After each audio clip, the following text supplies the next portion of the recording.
Welcome back, friends. In the last session, we learnt about the issuance of summons. I forgot to tell the sections of CPC which relate to the issuance of summons as ordering discovery, sections 28 to 27 to 32 of CPC, Civil Procedure Code. Okay, friends.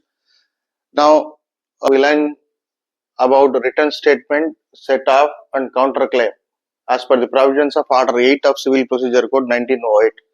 Okay, friends. If the defendant receives summons from the court, he needs to file written statement. Okay, that is a reply.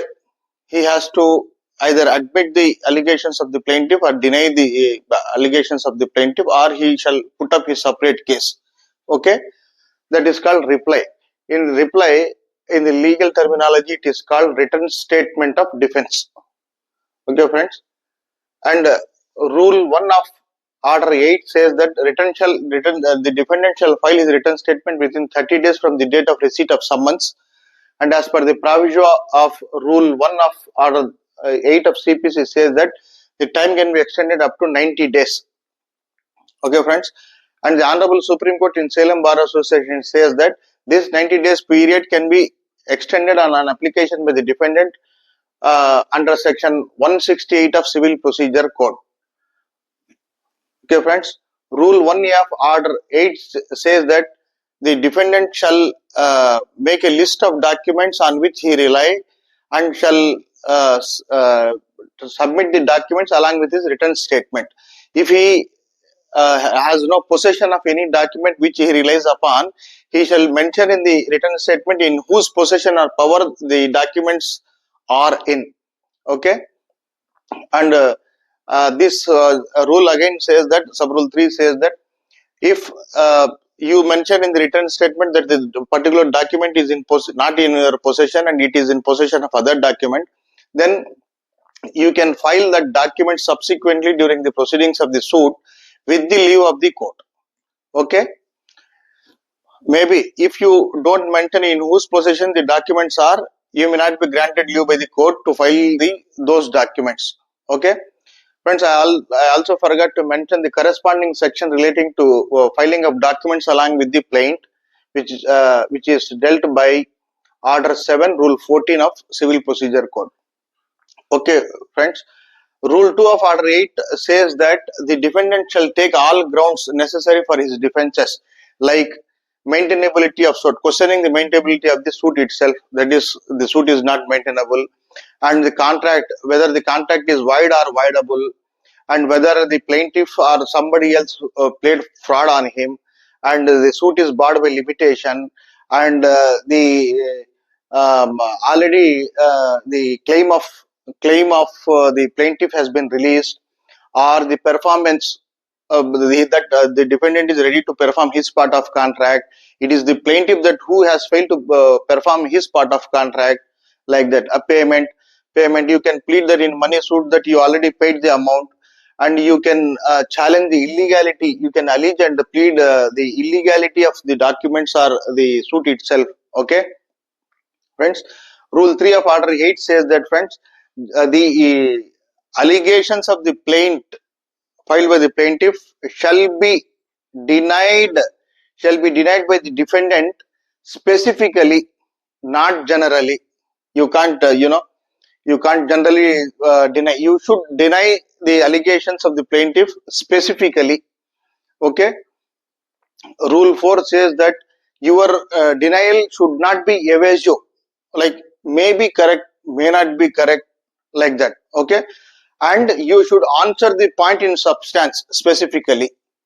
Okay, friends, Rule 5 of Order 8 says that if you do not specifically deny the allegations of the plaintiff and you have not answered the point in substance specifically, and you have not made any pleading in your written statement implying that you have not admitted the allegation of the plaintiff, then the allegation of the plaintiff shall be deemed to have been admitted by you. Therefore, this is very careful. You should be very careful while preparing your defense in the written statement.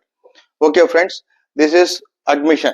Okay, friends, Rule 6 of Order 8 says that if you want to claim a set off against the claim of the plaintiff in money recovery suits, you can do so. However, your claim for set off shall not exceed the pecuniary jurisdiction of the court in which the plaintiff filed the suit. Okay, friends, when the defendant claims set off against the claim of the plaintiff, then the plaintiff will automatically get a right to file written statement against the set off of the defendant. Okay, friends. Rule 6A of Order 8 says about counterclaim. That means, in addition to set off, you can also put up your counterclaim against the claim of the plaintiff himself, or you can put up a separate claim for any right in the claim counterclaim itself. Okay, friends. However, pecuniary limit of the counterclaim shall not exceed the pecuniary jurisdiction of the suit in which the plaintiff has filed the suit. Okay, friends, and the counterclaim filed by the defendant amounts to or equals to cross suit, and in the counterclaim also the plaintiff will get a right to file his written statement against the counterclaim of the defendant. Okay, friends, the rules relating to plaintiff shall be applicable to the counterclaim as far as practicable, because it counterclaim literally amounts to a separate suit in a same proceedings. Okay. Friends, Rule 6B of Order 8 says that if you have grounds to claim counterclaim and you are going to file counterclaim, then you should plead the same in the written statement itself. This is Rule 6B says about this. Okay, friends. Rule 6C of Order 8 says that if the plaintiff takes the plea that the counterclaim of the defendant is not maintainable and the counter defendant ought to have filed separate suit for his counterclaim, then the courts can consider it and exclude the counterclaim of the defendant in that suit. Okay, friends. Rule 6D says that when the suit of the plaintiff and the counterclaim of the defendant are pending before a court, and the suit of the plaintiff is stayed or dismissed for default or dismissed by the court itself, notwithstanding that fact, the counterclaim of the defendant shall be proceeded with as if it were a suit. Okay, friends. And Rule 10 of Order 8 says that if the defendant fails to file written statement within the time stipulated by the court, then the right of the defendant to file written statement will be forfeited and the court will pronounce judgment against him. Okay, friends. And some of the defenses which ought to be taken by the defendant have been mentioned in the Appendix A of CPC in the forms of written statements in different suits. Okay, friends, this is and I would like to say how a written statement is written generally. Okay, you write the name of the court, OS number, small cause title, and then you write like this: written statement of defendant filed under Order 8, Rule 1 of CPC. Okay, the first paragraph should be it is submitted that the suit of the plaintiff is not maintainable either on facts or under law. The second paragraph is the plaintiff is put to strict proof of all the allegations made by him in the plaint except those which are specifically admitted herein by the defendant.